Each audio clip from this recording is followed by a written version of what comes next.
नमस्कार बालमित्रांनो, मजेत आहात ना आपण सगळे? मी Room to Read India Trust मधून वैशाली. आज मी तुम्हाला एक मजेदार गोष्ट सांगणार आहे.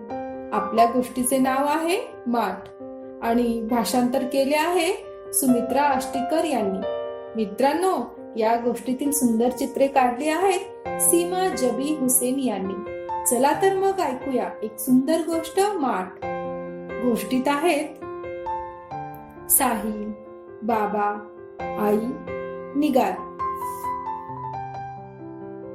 स्वयंपाकघरात साफसफाई चालू होती.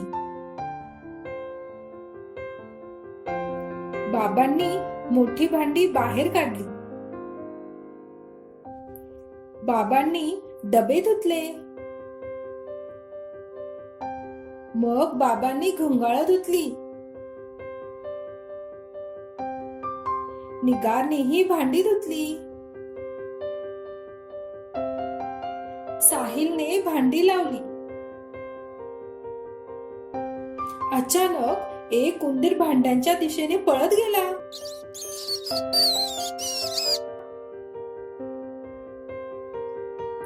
सगळे उंदराला शोधू लागले. उंदराने उडी मारल्याचा आवाज आला.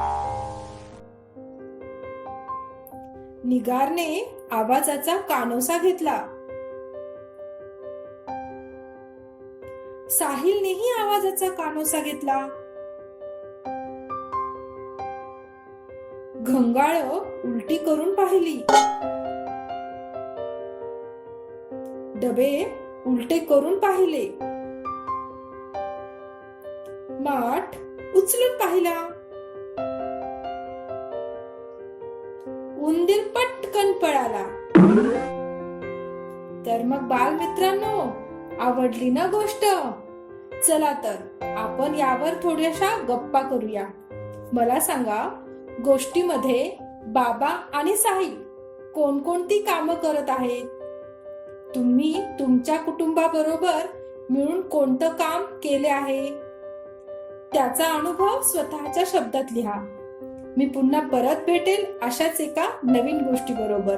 तोपर्यंत तुम्ही तुमची आणि तुमच्या कुटुंबाची काळजी घ्या. धन्यवाद.